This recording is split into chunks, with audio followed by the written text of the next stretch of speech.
Rapture becomes her. Chapter 2.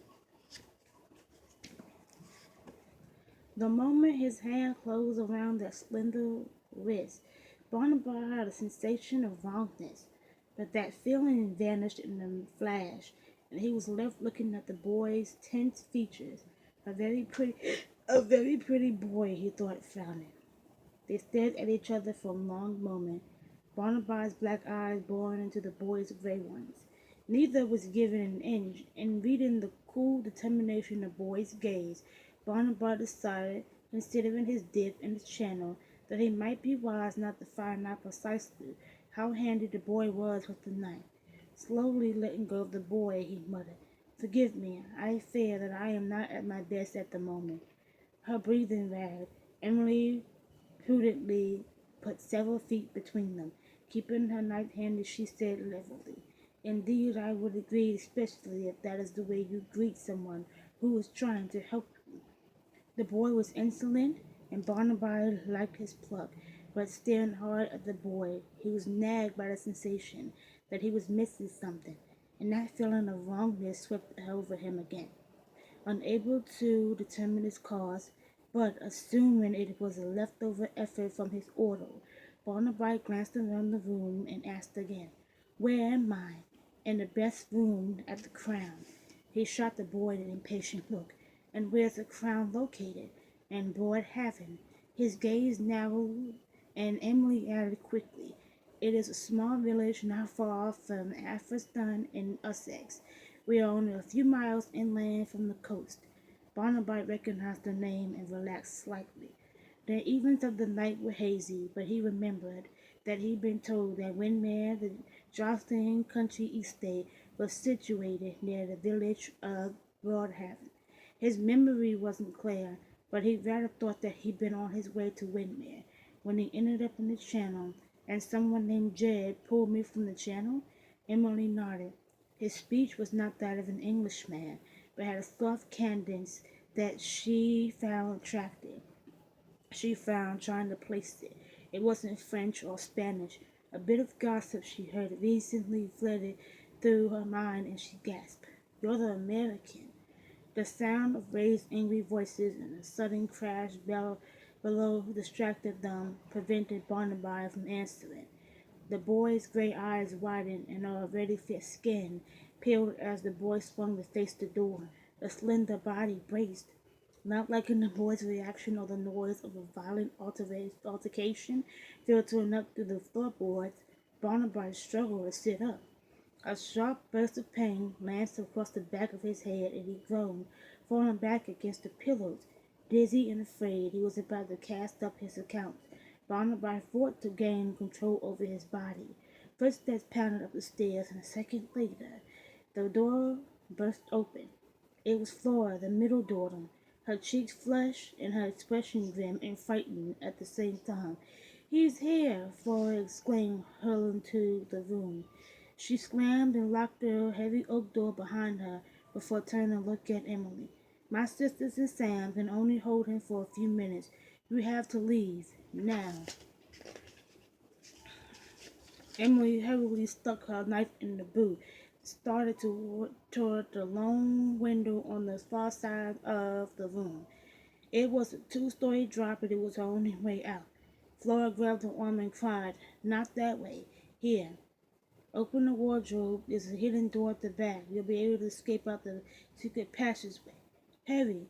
Hearing the shrieks from Flora's sisters and the sounds of furniture crashing below her, Emily flung open the door to the massive wardrobe on the wall opposite the bed and dived inside.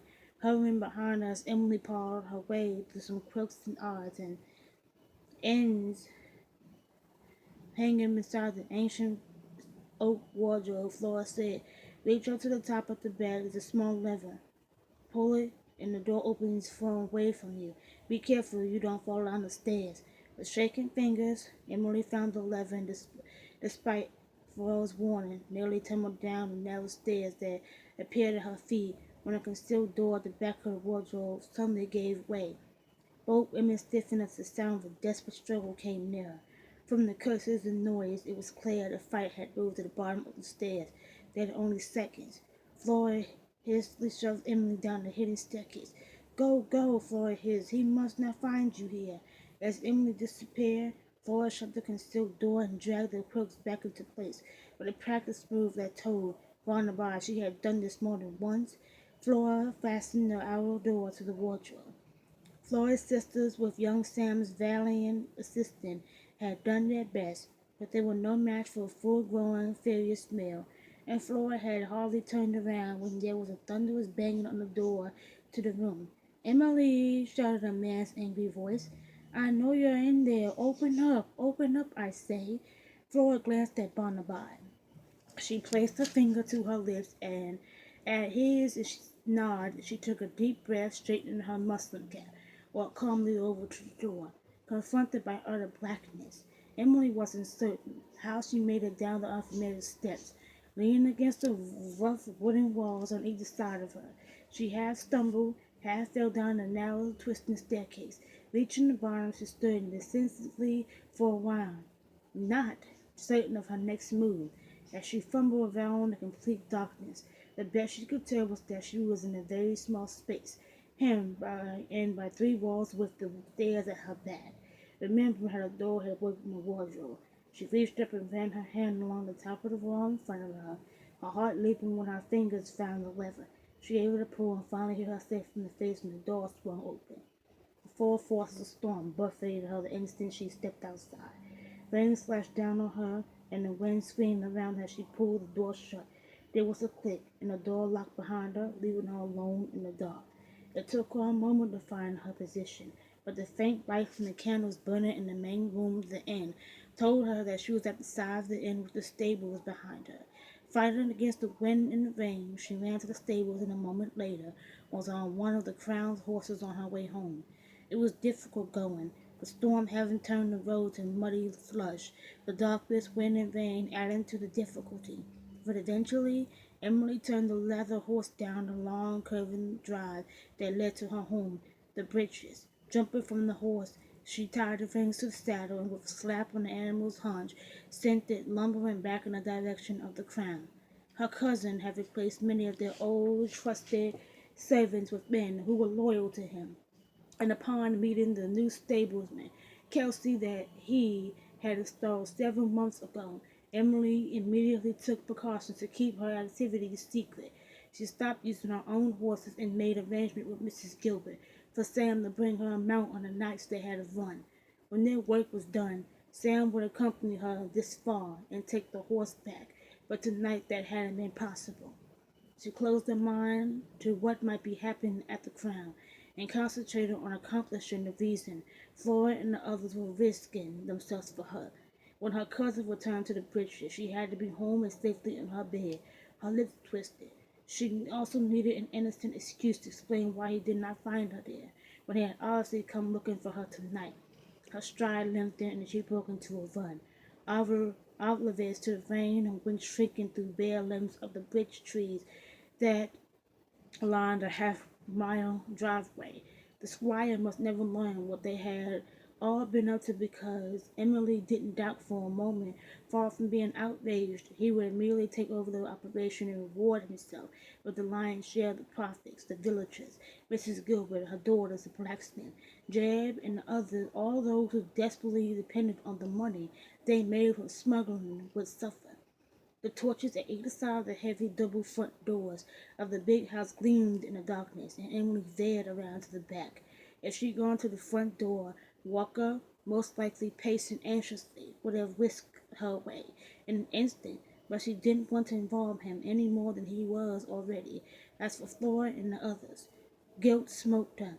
Had she done the right thing, abandoning them to her cousin's rage when he discovered his prey had escaped him, reminding herself that it had been for their protection that she had fled didn't ease her conscience.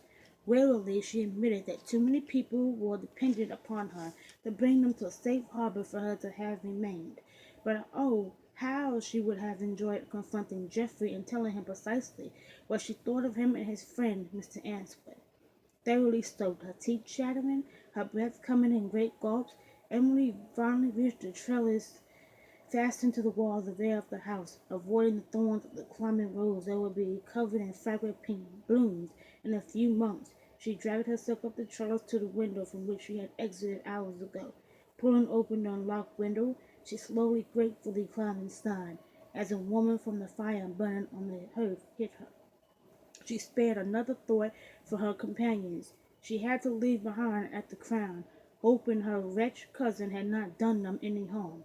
As she stripped out of her wet clothing, her jaw clenched. By God, if he hurt one of them, she would run him through.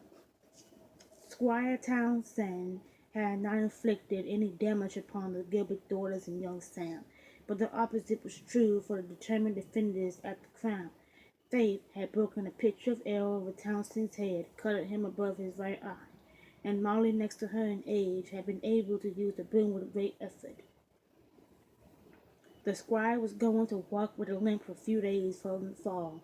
Molly had caused when she had stuck the broom handle between his legs, and Sam had a sun-salted injury by biting his calf and drawing blood.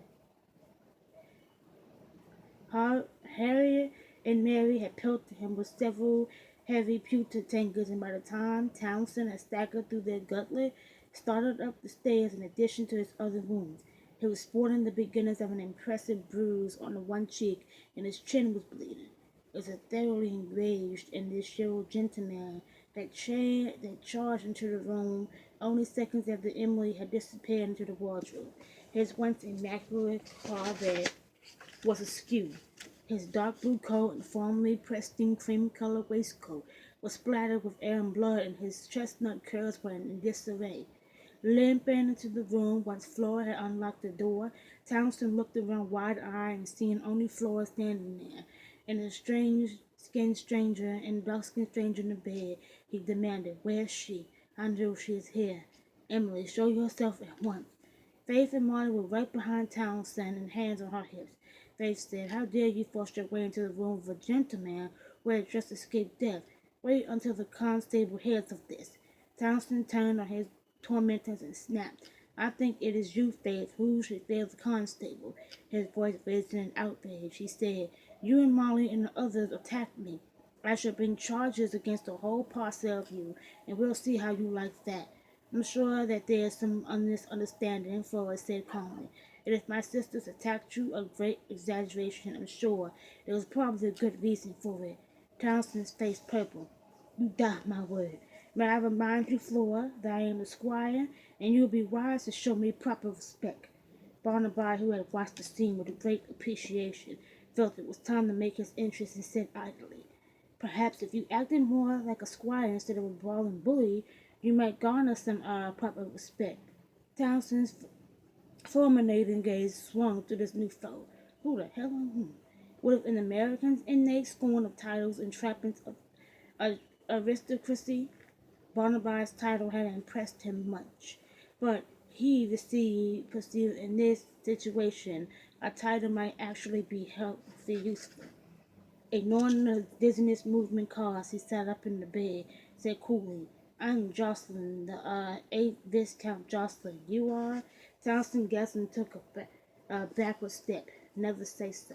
Out of the corner of his eye, Barnaby caught Flora's astonished expression. His lips twitched. Behind Townsend, Faith and Molly stared at him slack-jawed, and Barnaby didn't know whether to be amused or annoyed at everyone's reaction to a mere title. Deciding the entire situation was something out of a farce, he chose to be amused, but not with Townsend. Mimicking Matthew's reaction when offended, which occurred frequently in Barnaby's company. Barnaby's brow lifted arrogantly, and looking as if he smelled rotten fish, he said, "I would indeed say so. Who the devil are you that you dare question my identity?" Recovering from her shock, her eyes alight with wicked enjoyment, Flora murmured with relish, "My lord, allow me to introduce Squire Townsend to you. He lives near by the bridges, not far from Windmere." Upon learning the gentleman's identity, the angry flush died from Townsend's handsome face. Despite his bad appearance, he smiled affably and with practised grace bowed and murmured, "As Flora said, I am a local squire, Geoffrey Townsend. We are neighbors. While I wish the circumstances were different." It is my pleasure to meet you, my lord, straightening he added. I do apologize most sincerely for my unseemly intrusion, but you see I am searching for my missing cousin Emily. He glanced around the room as if expecting Emily to suddenly appear. Turning back to Barnabas, he said, I have on good authority that my cousin is here. You think that I am hiding her? Barnabas asked incredulously, his mind reeling. The boy or girl? Emily? Townsend didn't know what to believe, but he was as certain as he stood here that Emily had been at the Crown tonight, and that the perfidious Gilbert clan was hiding her from him. Kelsey had told him as much.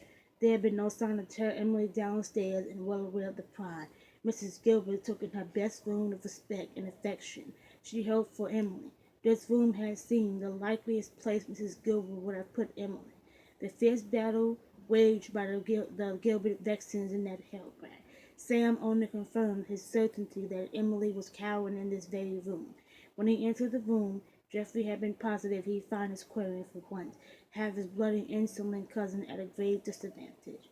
There was no possible excuse she could offer that would explain what she was doing here at this time of night in the best room of the Crown, especially when she was supposed to be anxiously sleeping in her own bed at home. He suspected she was up to something for months, but so far he had not been able to discover precisely what it was. Despite the spy he set on her, beyond the fact that his cousin slipped from the house on certain nights and disappeared into the Crown, he had learned nothing. Undecided whether Kelsey was simply inept or more likely withholding information upon learning she had once again sneaked out of the house tonight full of human impatience, he had determined to confront her. A lover had seemed the most plausible reason for her furtive trips to the Crown, but Geoffrey could think of no logical reason for her to be secretive. The Lord knew he had welcomed a suitor, respectable or not. Anyone would rid him of his aggravating cousin, he would have greeted with delight. Finding Emil abed had been such a surprise, but the identity of the man dumbfounded him, and Geoffrey was perplexed about the role the Viscount played in tonight's doings. Well aware, as was nearly every member of the ton, of Matthew Jocelyn's stunning reversal of fortune last spring when news of the American heir had been announced. Like everyone else, Geoffrey had been cautious about the new Viscount, but until now their paths had not crossed. Not for a moment did Townsend believe that the Viscount was the reason for Emily's late-night excursions. She'd been sneaking away from the breeches long before the new Viscount's arrival in Britain in October. Never one to let an opportunity to gain his own ends pass him by, though. Geoffrey wondered how he might be able to turn this unfortunate set of events to his own advantage. He shot Jocelyn a speculative look. While there was no sign of Emily at the moment, he swore on his mother's grave that she had been here tonight, and if for whatever reasons Emily had been here with the Viscount, she was thoroughly compromised. Good God, the man was nearly naked in the bed right before him. It didn't take much imagination to put Emily beside him. Geoffrey eyed the Viscount again. The Jocelyns were known to be very plump in the pocket, with the new Viscount having the plumpest pocket of all. Visions of breathtaking wealth dazzling him, he began to calculate how best to rid himself of his cousin and get his hands on some of the Jocelyn gold. Barnabas didn't trust the sudden gleam in Townsend's eyes, and he said, You have barged into my room uninvited, and as you can see for yourself, there is no Emily here. I suggest you leave. Ordinarily, Geoffrey would have done his best to ingratiate himself with the Viscount, but the idea of getting his hands on some of the Jocelyn gold made him bold. I do apologize for the manner I'm meeting, Geoffrey said, but it cannot divert me from discovering the whereabouts of my cousin. His gaze stood on the big wardrobe, and his heart leaped. It was a very large wardrobe, large enough to conceal a full-grown man, let alone a bag of baggage like Emily. Convinced he knew precisely where his cousin was hiding. Stalling everyone in swift strides, he crossed the room and flung open the doors of the wardrobe. The sight of the big empty interior, only a few quilts hanging there, filled Geoffrey with embarrassment and dismay. Flushing, Geoffrey slammed the door shut and stepped back from the wardrobe. Meeting the sardonic stare of the Viscount, he muttered, Well, she could have been hiding in there, fighting against the pounding his head and the waves of dizziness rolling over him. Barnabas said, Unless you are blind, it's obvious that your cousin is not here. Not Finding Emily in the wardrobe had been a setback, but seduced by the possibilities of engineering a union between Emily and the Viscount, he pressed forward. Perhaps not at the moment, but how do I know she wasn't here before I entered the room? He flashed a look of dislike at Flora. The Gilberts certainly did their best to prevent me from seeing for myself, unable to fight the dizziness any longer. Barnaby sank back against the pillow and closing his eyes, asking wearily, "Are you just naturally rude, or are you an imbecile?" Dropping any pretense at politeness, Townsend snarled, "Damn it all, I know she was here. You are hiding her from me." "Shame on you," cried Flora. "His lordship is not well, and I hear you are badgering him about Miss Emily." Taking a step closer to him, she asked fiercely, "Perhaps you would like a look under the bed, or would you prefer to throw his lordship out of his bed and beg and shake the sheet?" Through clenched teeth, she said, "Miss Emily is not here." Geoffrey's confidence faltered. Could Kelsey have been wrong? Had he just made a ghastly mistake? Yet instant and a good dose of stubbornness told him he was right. Emily had been here, unable to conceive a reason why Lord Jocelyn would side with the Gilberts with no sign of Emily's presence in the room. Common sense told him a pungent man would retreat in good order. Geoffrey looked longingly at the big bed where Jocelyn lay. He would have liked to have called Flora's bluff and looked underneath the bed, but he wasn't that brave, especially after making a fool of himself with the wardrobe. Shivering and resentful, Geoffrey muttered, "I apologize, my lord. There's obviously been a mistake." Barnaby opened his eyes and muttered, "Obviously." The patter of feet on the stairs alerted everyone to the arrival of a newcomer, and Barnaby perked up, wondering who the next player in his farce would be. Short, plump, apple-cheeked woman, wisp of salt-and-pepper hair escaping from her neat muslin cap, sailed into the room armed to kill me. She stopped just inside the doorway and surveyed the room. Barnaby settled back against his pillows to watch the show. I stepped out to watch the sick visitors, the sick neighbor, newcomer saying in a no-nonsense voice, "And what do I find upon my return? The main room downstairs is shambles, and a lot of you digging around up here, pointing the finger at the three women. She said upstairs with you. Downstairs with you, I want that Miss Clear before I am much older." Three women vanished as if by magic. Her bright blue gaze locked on Townsend and Barnaby. Almost felt sorry for him. "And you, squire, what is the meaning of this? Mary and Harry have informed me that you are the cause of the destruction I find below. What have you to say for yourself?" Under that unblinking gaze, Geoffrey Carver suddenly felt as if it were choking him. "I assure you it was all an unfortunate misunderstanding, Miss Gilbert," he said lamely. Her brows rose. "Really? Perhaps you would like to explain it to me." Reminding himself that he was a squire, he said with an edge, "Yeah, I have it on good authority that Emily was here tonight. I came to discover for myself just what sort of mischief she was up to." And you think that gives you the right to lay waste to my inn and bars to a private room and disturb the gentleman who has rented it? Mrs. Gilbert snorted. And what is this good authority?" His face reddened. "Jeff, that's none of your business." Mrs. Gilbert advanced into the room, stopping only when her nose was interested in Townsend. She said, "You are mistaken. Any authority that spreads malice lies about their Miss Emily, and is the cause of my guests being disturbed and considerable damage done to my inn, is definitely my business." Eager to escape, feeling more and more like a fool, Geoffrey mumbled, "I paid for the damages, and I've already apologized to his lordship." Mrs. Gilbert looked over at Barnaby. Barnaby smiled and wiggled his fingers at her. He caught the embarrassed shadow of amusement flashed across her face before she turned back to the squire. Fixing Townsend with a steely look, she said, "Very well. I shall have a bill for you tomorrow, and I expect it to be paid in full." She stepped back and said, "Now I would appreciate it if you would leave the premises before I am forced to send for the constable and lay a complaint against you." Barnaby watched Geoffrey struggle to control his temper in the face of his doing so. It was a near thing, but in the end, the squire nodded curtly and, with as much composure as possible, bowed in Barnaby's direction and departed hastily. Townsend gone, Mrs. Gilbert closed the door and locked it. A friendly smile on her lips, she walked over to stand beside the bed. "Oh, Lord, are we?" she asked lightly. Yes, I'm afraid it's true," Barnaby answered. A flush on his cheeks, he muttered, "Viscount Jocelyn." Mrs. Gilbert nodded. "Ah, yes, the American. We heard that someone from America has inherited the title. She laughed. Mr. Matthew was quite incensed, I can tell you. I'm well aware of it, Barnaby answered dryly. He has taken great pains to see that I know of his displeasure. Miss Gilbert smiled. Oh, don't pay attention to Mr. Matthew's haughty-taughty manner. He's a decent sort, a bit high in the instep now and then. And once he gets over disappointment, you'll find him a good friend. Her lips tightened. Unlike that chuckle-headed coxcomb that just left the room. He agreed with her about the squire. Barnaby was doubtful about her reading of his cousin. So far, Matthew had instructed him as a friendly sort, quite the opposite. And he think that Matthew was going to offer him the hand of friendship any time soon, if ever, which bothered him not a whit. While until he arrived in London in October, he never laid eyes on any of the Johnsons. In fact, he had only the haziest idea for the English branch of the family.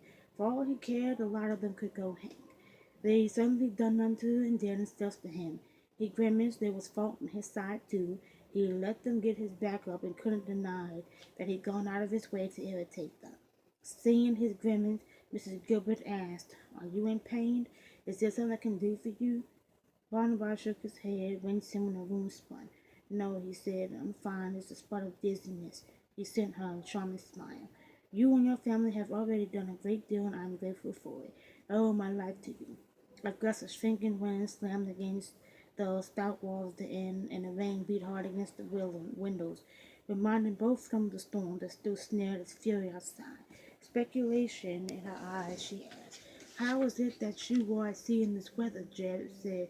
You could have knocked him over with a feather when he spied you in the channel. No one would be happier than I if I could tell why I was in the channel or how I came to be there. Barnaby answered. The last thing I remember is leaving London, planning to stop briefly at Eastbourne, where I was told the Charleston yacht is anchored. She studied his face for a long time, and Barnaby was on the point of squirming when her eyes dropped. She began to fiddle with the crooks on his bed. Well, it certainly wasn't a night to go sailing, I can tell you that, she said. I agree. Watching her closely, he said carefully, It isn't a night for a man of business to be aboard, let alone at sea. And that makes me curious about your Jeb's arrival just in time to save my neck. What is he doing out there? She glanced up and half smiled. With all that has gone on tonight, Jed's presence in the channel is what arouses your curiosity. That and the girl dressed as the boy Emily and her amazing disappearance in the wardrobe, he answered, an amused gleam in his black eyes. Ah, and Harry was hoping that you still had unconscious during Miss Emily's escape, she said in a rueful tone. Barnaby laughed. No, we had not quite made our introductions when Flora, I believe her name is, dashed into the room with the news that the squire was below. Mrs. Gilbert nodded. Yes, Flora is my middle daughter and the most sensible one, although they are all good girls.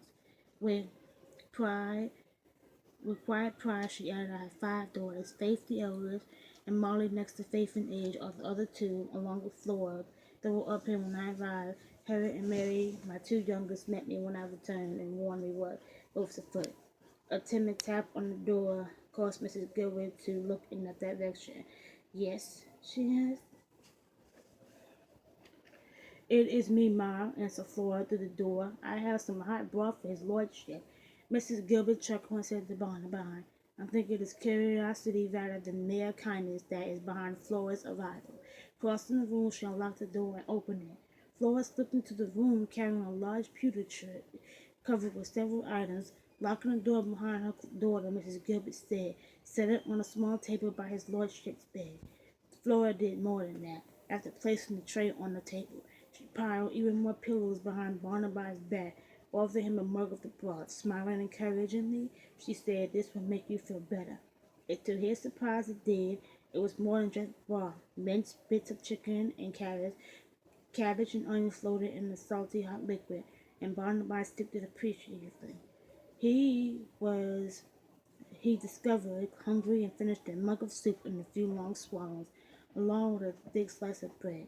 Flora refilled the mug from the covered green china tin she had brought along, offered him more bread, and by the time he had finished 2 more mugs of soup and another large chunk of bread, the waste of his hunger had abated. From the tray, Flora offered him his choice of ale wine, and he settled on a giant tankard of ale. Not only had the food and drink revived him, but the dizziness was still there, had also receded.